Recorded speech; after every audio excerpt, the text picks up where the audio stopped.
Just a little over a week ago, a catastrophic flood swept through parts of eastern Kentucky, claiming 8 lives and destroying several buildings, such as businesses and homes.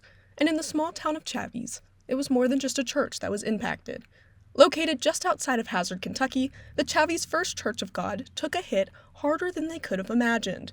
Yet you can still see Pastor Brian Bridges cleaning out furniture and debris left over, and he does it all with optimism.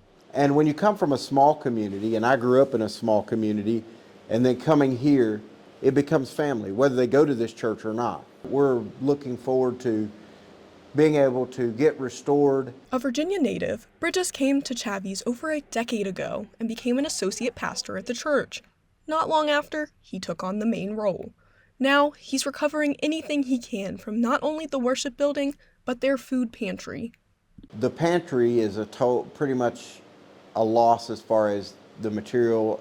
We tried to get down here to save things in the church buildings, and by the time we got down here, the water was rising so high that it was already coming in the doors and we couldn't get here. Ray of Hope Food Pantry fed approximately 80 to 100 families and now has been destroyed. Despite this, the community has gathered around them, including Hope Force, who has come to Chavies to help with the cleanup efforts. Husband and wife Deb and Steve LaForge have been involved for several years, but the faith-based organization had a special connection with the church that made the cleanup more special. They are the beacon for their little community right here.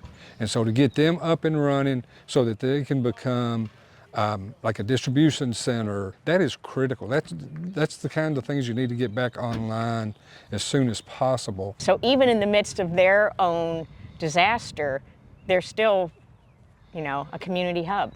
Even with all of the efforts being made, the recovery post-disaster is far from over. But the positive outlook from Pastor Bridges proves that there is light for all at the end of the tunnel. We want to be a light to this area and let them know, hey, somebody cares, you're not forgotten. For more on the Eastern Kentucky floods and their relief efforts, check out kykernel.com. This is Gabriella Mercedes reporting for the Kentucky Kernel.